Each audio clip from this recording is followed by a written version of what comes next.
Hello friends, आप सभी का स्वागत है एक बार फिर से आपके अपनी YouTube channel smart knowledge classes में। आज मेरा टॉपिक है त्रिआयाम सिद्धांत, गिलफोर्ड का सिद्धांत जो गिलफोर्ड ने 1967 में दिया हुआ है। सबसे पहले आप लोग मेरा, अगर आप पहली बार वीडियो देख रहे हैं तो पहले इस चैनल को सब्सक्राइब करिए, और अगर आपको वीडियो पसंद आए तो इसे लाइक, शेयर और कमेंट करना ना भूलिएगा। मैंने इससे पहले जो भी इंटेलिजेंस की थ्योरी थी वो मैं पहले बता चुकी हूँ। आज मेरा त्रिआयाम सिद्धांत, 3 डायमेंशनल थ्योरी टॉपिक है। आइए चलते हैं, हम लोग इसे पढ़ते हैं। त्रिआयाम सिद्धांत, 3 डायमेंशनल थ्योरी, इसे हम लोग 3D dimensional theory, SI model, इसका full form structure of intelligence model, बुद्धि संरचना सिद्धांत भी कहते हैं। तो त्रिआयाम सिद्धांत का प्रतिपादन गिलफोर्ड ने 1967 में यूएसए में दिया हुआ है। यहाँ पे जो गिलफोर्ड हैं उन्होंने बुद्धि का अध्ययन किया और इस निष्कर्ष पे पहुँचे। उन्होंने बताया कि जो बुद्धि होती है उसके जो उन्होंने जो संरचना दी वो 3D फॉर्म में दी। तो ये 3D फॉर्म में इन्होंने 3 आयाम बताए बुद्धि से रिलेटेड। तो ये 3 आयाम हैं कौन कौन से? पहला इन्होंने बताया विषय वस्तु, संक्रिया और उत्पाद। विषय वस्तु कंटेंट हमारा है, संक्रिया ऑपरेशन और उत्पाद हमारा प्रोडक्ट है। तो यहाँ पे इन्होंने एक डायग्राम के फॉर्म में बताया हुआ है पूरा। आइए देखते हैं हम लोग क्या है वो डायग्राम। इस तरह से बताया है। तो यहाँ पे इन्होंने एक 3D बॉक्स लिया है और अपना जो भी सिद्धांत है वो इस तरह से समझाया। इसमें पूरा आ नहीं रहा है तो हम लोग ऐसे थोड़ा थोड़ा करके देख लेंगे। तो सबसे पहले उन्होंने विषय वस्तु यानी कि जो कंटेंट है, तो इस वाले बॉक्स में हमारा ये वाला जो पार्ट है ये कंटेंट है, यानी कि ये कंटेंट के ये कारक दिए हुए हैं। चित्रात्मक, सांकेतिक, शाब्दिक, व्यवहारिक, फिगरल, सिंबॉलिक, सिमेनेटिक और बिहेवियर। तो यहाँ पे विषय वस्तु के 4 कारक बताए हैं। तो ये 4 कारक ये हैं। इसके बाद हमारा जो ऑपरेशन है, ऑपरेशन में इन्होंने 5 कारक बताए हुए हैं। 5 कारक कौन कौन से हैं? संज्ञान, स्मृति, परंपरागत चिंतन, गैर परंपरागत चिंतन। इसके बाद है मूल्यांकन। तो यहाँ पे जो संज्ञान, स्मृति, जो परंपरागत चिंतन को हम लोग अभिसारी चिंतन और गैर परंपरागत चिंतन को हम लोग अभिसारी चिंतन भी कहते हैं। उसके बाद जो उत्पाद है, उत्पाद में इन्होंने 6 कारक बताए हैं।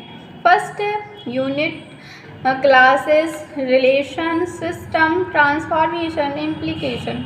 तो यहाँ पे सबसे पहले हम लोग उनके जो मीनिंग है वो देखते हैं कि जो चित्रात्मक है, तो जो विषय वस्तु होता है उसके 4 कारक बताए हैं। पहला चित्रात्मक, चित्रात्मक यानी कि जो भी कंटेंट है, जो विषय है वो हमारा चित्र के फॉर्म में फिगरल हो सकता है, फिगर के फॉर्म में हो सकता है, या फिर हमारा जो भी कंटेंट है वो संकेतों के फॉर्म में हो सकता है कि हमें कोई संकेत दे दिए जाएं और उसके माध्यम से हमें उस जो भी कंटेंट है उस पर हमें ऑपरेशन करना पड़े और उसके बाद हमें उत्पाद उसका निकालना पड़े, उसका प्रोडक्ट निकालना। तो जो भी हमारे जो बुद्धि है, कोई भी अगर कंटेंट लेगा तो उसमें क्या क्या प्रोसीजर होगी? पहले जो हमारा जो दिमाग है, जो बुद्धि है, वो हम विषय वस्तु लेगा, उस पर ऑपरेशन करेगा, उसके बाद उसका प्रोडक्ट यानी कि उत्पाद बनाएगा, या उसका उत्पाद जो भी उसका रिजल्ट है वो बताएगा। तो यहाँ पे फिगरल चित्रात्मक हो गया, संकेतों के फॉर्म में हो गया, या फिर जो हमारा कंटेंट है वो शब्दों के फॉर्म में भी हो सकता है। इसके बाद जो भी हमारा कंटेंट है वो व्यवहार के फॉर्म में भी हो सकता है। इसके बाद है संक्रिया, ऑपरेशन किस तरह से होगी? संज्ञान यानी कि जो भी विषय वस्तु है उसे संज्ञान में लेकर या फिर उसको पहचान करके हम लोग ऑपरेशन कर सकते हैं। स्मृति, मेमोरी लेवल पे हम लोग उसका ऑपरेशन कर सकते हैं। परंपरागत चिंतन, चिंतन करके किस तरह का? अभिसारी चिंतन करके हम लोग उसका जो आंसर है वो निकाल सकते हैं। और जो अभिसारी चिंतन होता है वो हमारा अभिसारी चिंतन, कोई भी अगर क्वेश्चन है तो उसका मात्र एक ही हल होता है अभिसारी चिंतन में, जबकि अपसारी चिंतन में अनेक हल होते हैं। अपसारी चिंतन को हम लोग सृजनात्मक चिंतन भी कहते हैं, क्योंकि इसके अनेक हल होते हैं। अलग अलग दिशाओं में इसका हल निकालने की कोशिश की जाती है। इसके माध्यम से हम लोग खोज भी करते हैं और इसे हम लोग आउट ऑफ द बॉक्स चिंतन भी कहते हैं। और इसके बाद है मूल्यांकन। हम लोग जो कंटेंट है उसका मापन करके उसका रिजल्ट निकाल सकते हैं। इसके बाद है हमारा प्रोडक्ट। तो प्रोडक्ट में हम लोग जो भी प्रोडक्ट है, हमारा जो भी रिज़ल्ट है, वो हम लोग यूनिट के फॉर्म में यानी कि 1 वर्ड के फॉर्म में भी उसका आंसर दे सकते हैं। क्लासेस अपने जो विचार हैं तो उसे हम लोग वर्ग में डिवाइड करके भी अपना आंसर दे सकते हैं, या फिर जो कंटेंट है उसमें हम लोग रिलेशन स्थापित करके उसका आंसर बता सकते हैं। सिस्टम एक प्रणाली के थ्रू हम लोग बता सकते हैं उसका रिज़ल्ट। ये सारे अभी हम लोग एक एग्जाम्पल के थ्रू सभी का एक एग्जाम्पल लेके हम लोग समझेंगे तो और अच्छे से समझ में आएगा। इसके बाद है ट्रांसफॉर्मेशन, यानी कि प्रत्यावर्तन करके भी हम लोग उसका आंसर बता सकते हैं। इम्प्लीकेशन के माध्यम से भी बता सकते हैं। निहितार्थ मतलब जो भी उसमें अर्थ निहित है उसके माध्यम से हम लोग बता सकते हैं। प्रत्यावर्तन यहाँ में मतलब है रूपांतरण से। इसके बाद हम लोग एग्जाम्पल से देखते हैं क्या होता है। जैसे मान लीजिए हम लोगों की जो साइकोलॉजी है उसमें एक टॉपिक आप लोगों ने पढ़ा होगा सीखने की, हम लोगों का लर्निंग टॉपिक है, उसमें कोहलर का सूझ सिद्धांत। तो वहाँ पे आप लोगों ने कोहलर का सूझ सिद्धांत होता है, जो बुक है किसी बुक में फिगर दिए रहते हैं, जैसे 4 फिगर दिए, 1st, 2nd, 3rd and 4th। तो यहाँ पे जो भी वो बंदर होता है, बनमानुस होता है, सुल्तान, तो वो क्या करता है वहाँ पे क्या केले लटके होते हैं और नीचे बॉक्सेस पड़े होते हैं। तो 1st फिगर ये होता है। 2nd में सुल्तान क्या करता है कि बॉक्स को उठाता है और यहाँ पे केले और यहाँ पे बॉक्सों को उठा के एक के ऊपर एक। तो वो जो सुल्तान होता है वो देखता है कि बॉक्स हमने 2 रखे, तो वो सुल्तान क्या केलों के पास नहीं पहुँच पा रहा था। और 3rd फिगर में क्या, वो बॉक्सों को फिर 3 बॉक्स लगाता, फिर भी वो नहीं पहुंच पाता। इसके बाद वो 4 बॉक्स रखता है, उसके बाद सुल्तान जो केले होते हैं वो ले लेता है। तो यहाँ पे जो कंटेंट है, मान लीजिए कि ये 4 फिगर दिए हुए हैं और आप लोगों से पूछा जा रहा है कि बताइए इसका जो आंसर है वो आप लोग निकालिए। तो यहाँ पे ये आपका कंटेंट हो गया। और यहाँ पे फिर आप लोग क्या करेंगे, चिंतन करेंगे, अलग अलग माध्यम से सोचेंगे, या फिर इसमें सूझ के सिद्धांत, यानी कि हमें इसमें क्या करना है, इनसाइट थ्योरी, हमें सूझ यानी कि चिंतन करना है, अपनी सोचने विचारने की क्षमता को यूज करना है।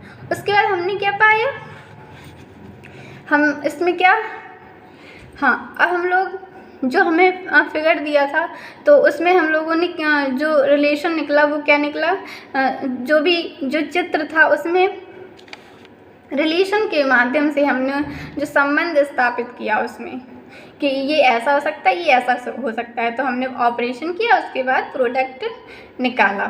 फिर इसके बाद हम दूसरा एग्जांपल ले सकते हैं कि जैसे मान लीजिए जो इन्वायरमेंट सब्जेक्ट होता है, उसमें पिरामिड का आप लोगों ने देखा होगा, जो उपभोक्ता होता है, तो यहाँ पे होता है उत्पादक, ग्रास बनी होती है।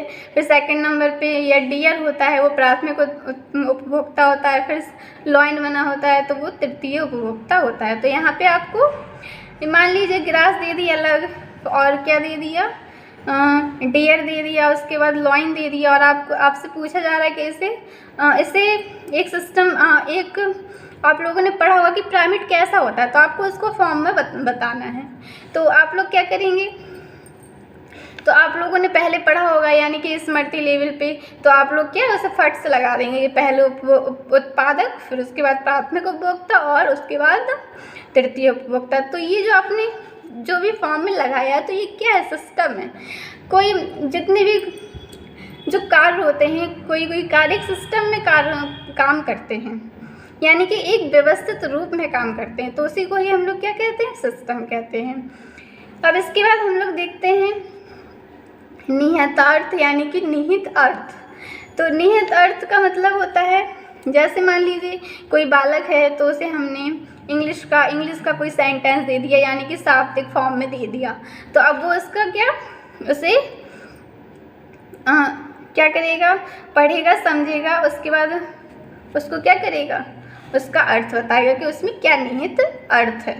इसके बाद हम लोग जैसे मान लीजिए कोई बालक है तो उसे हमने बर्फ़ दिखाई, तो वो बर्फ़ को देखेगा, समझेगा, उस पर चिंतन करेगा कि बर्फ़ के बारे में वो क्या क्या जानता है। तो यहाँ पे वो अब सारी चिंतन कर सकता है, यानी कि वो अलग अलग तरीके से सोच सकता है कि बर्फ़ क्या होती है। तो वो ट्रांसफॉर्मेशन के फॉर्म में से बता सकता है। ट्रांसफॉर्मेशन का मतलब होता है रूपांतरण, यानी कि जो बर्फ़ होती है वो बर्फ़ की जो क्वालिटी है उसके बारे में बता सकता है कि जो बर्फ़ होता है वो बर्फ़ का जो चेंजमेंट होता है वो पानी के फॉर्म में हो जाता है, फिर जो पानी है वो किस में, भाप के फॉर्म में चेंज हो जाती है। तो ये यहाँ पे प्रत्यावर्तन का मतलब है कि एक चीज़ का दूसरी चीज़ में कन्वर्ट होना ही प्रत्यावर्तन कहलाता है। तो यहाँ पे जैसे एनर्जी होती है, तो एनर्जी की भी अलग अलग चीज़ें होती हैं। हम लोग एनर्जी को गतिज ऊर्जा में बदल सकते हैं, स्थितिज ऊर्जा में बदल सकते हैं। तो इस तरह से ये हमारा प्रत्यावर्तन हो गया। इसके बाद मान लीजिए कोई क्वेश्चन है कि सूर्य का सिद्धांत किसने दिया, तो हम यही एग्जाम्पल ले लेते हैं। तो इसका वन वर्ड ही आंसर है कि कोहलर ने सूर्य का सिद्धांत दिया हुआ है। तो ये आपका यूनिट फॉर्म में हो गया। अब क्लासेस फॉर्म में मान लीजिए कोई कंटेंट है, क्लासेस फॉर्म में हमने कुछ या फिर यहाँ पे हम लोग संकेत का एग्जाम्पल ले लेते हैं। जैसे मान लो मैथमेटिक्स में साइन होते हैं प्लस माइनस, और जो इंग्लिश होता है अल्फ़ाबेट होता है ABCD, ये मान लो हम लोगों ने मिक्स करके दे दिया किसी बच्चे को, तो वो क्या क्लास के फॉर्म में से इसका जो रिजल्ट होगा वो बताएगा कि जो मैथमेटिकल साइन है वो ये है और अल्फ़ाबेटिकल साइन है वो ये हैं। तो वर्ग, यानी कि वर्ग के फॉर्म में बताना, वर्गों में डिवाइड करना। तो इस तरह से हमारी जो बुद्धि होती है वो किसी भी कंटेंट को लेकर इस तरह से कार्य करती है। तो इसी को ही गिलफोर्ड ने 3D सिद्धांत, स्ट्रक्चर ऑफ इंटेलिजेंस मॉडल कहा है, इसी को ही। तो ये हो गया हमारा त्रिआयामी सिद्धांत। इसके बाद इन्होंने बताया कि जो हमारे चार विषय वस्तु, 5 संक्रियाएँ और 6 उत्पाद होते हैं, इस तरह से जो बुद्धि होती है उसमें मानसिक योग्यताएं 120 मानसिक योग्यताएं हो सकती हैं। तो यहाँ पे 120 मानसिक योग्यताएं गिलफोर्ड ने बताई। इसके बाद इस 3D मॉडल में कुछ संशोधन में हुए। जैसे पहला संशोधन हुआ विषय वस्तु पे, तो यहाँ पे फिगरल को इन्होंने 2 पार्ट में डिवाइड कर दिया, दृश्य और श्रव्य में। तो इस तरह विषय वस्तु हमारी 5 हो गई, 5 टाइप की, और जो हमारी संक्रिया है वो 5 टाइप की, और जो उत्पाद हैं वो हमारे 6 टाइप के। तो इस तरह से पूरा 150 हो गया। तो ये प्रथम संशोधन था। इसके बाद द्वितीय संशोधन हमारा ऑपरेशन में किया गया। यहाँ पे जो स्मृति है उस स्मृति धारण और स्मृति लेखन में 2 पार्ट में डिवाइड किया गया। तो इस तरह से हमारी जो विषय वस्तु थी वो 6 पार्ट में डिवाइड किया, और ये तो पहले से ही 6 था। तो इस तरह से ये 180 हो गया पूरा, ठीक है। तो इस तरह से यहाँ पे संशोधन किए गए। लेकिन मूल जो हमारा है, तो मूल सिद्धांत में कितनी मानसिक योग्यताएं बताई हैं? 120 मानसिक योग्यताएं बताई हैं। तो ये हमारा बहुत ही इम्पॉर्टेंट टॉपिक है परीक्षा के लिए के बेस से भी, और एग्ज़ाम जो भी होते हैं B.Ed के एग्ज़ाम, उनके लिए भी ये बहुत ही इम्पॉर्टेंट है। इसके बाद हमारा जो एक सिद्धांत पहले जो हमने पहले पढ़ाया था, तो उसमें एक सिद्धांत रह गया था, क्रमिक महत्व का सिद्धांत। तो इसे हम लोग जल्दी शॉर्ट फॉर्म में देख लेते हैं कि जो क्रमिक महत्व का सिद्धांत है ये ब्रिटिश मनोवैज्ञानिक वर्ड और वर्णन ने दिया हुआ है। तो यहाँ पे क्रमिक महत्व से हमें समझ में ही आ रहा है कि जो वर्ड और वर्णन है, इन्होंने जो भी कारक थे उन्हें एक व्यवस्थित रूप में लिखा, व्यवस्थित रूप में उनका डायग्राम बनाया, और उस फॉर्म में कहा कि ये क्रमिक महत्व का सिद्धांत है। तो यहाँ पे जो वर्ड और वर्णन थे, उन्होंने कहा कि जो मानवीय योग्यताएं होती हैं वो एक क्रमिक, यानी कि हायरार्किकल रूप में व्यवस्थित होती हैं। तो यहाँ पे जो स्पीयरमैन का जो कारक इन्होंने लिए हैं वो सामान्य कारक, मुख्य समूह कारक, लघु समूह कारक और विशिष्ट कारक, यानी कि 4 प्रकार के कारक लिए हैं, और इन्हें एक व्यवस्थित फॉर्म में लिखा हुआ है। तो यहाँ पे स्पीयरमैन का सामान्य जो कारक है इसे इन्होंने उच्च स्थान पे रखा है, सबसे ऊपर रखा है। फिर उसके बाद मुख्य समय कारक रखा है, उसके बाद देन उन्होंने लघु समय कारक और उसके लास्ट में उन्होंने विशिष्ट कारक को रखा है। तो यहाँ पे उन्होंने एक रेखा चित्र बनाया हुआ है, उसके फॉर्म में बताया है कि सबसे पहले उन्होंने सामान्य कारक लिया है। सामान्य कारक में उन्होंने क्या, सबसे ऊपर सामान्य कारक, देन मुख्य समय कारक। तो मुख्य समय कारक को उन्होंने 2 पार्ट में डिवाइड किया, शाब्दिक यानी कि शैक्षिक मानसिक योग्यता और प्रयोगात्मक में यांत्रिक मानसिक योग्यता। और फिर उसके बाद उन्होंने जो मुख्य समय कारक थे उन्हें उसके देन थर्ड स्टेप पे उन्होंने लघु समय कारक में रखा है, और जो मुख्य समय कारक को 2 पार्ट में डिवाइड किया था उनको फिर अदर पार्ट में डिवाइड किया है। तो शाब्दिक को उन्होंने जो भी शैक्षिक था उसे वर्बल फॉर्म में, यानी कि जो भी लिखित होता है वो शब्दों के फॉर्म में, और आंकिक न्यूमेरिकल, और इसी टाइप से उन्होंने और भी दूसरे वर्गीकरण किए।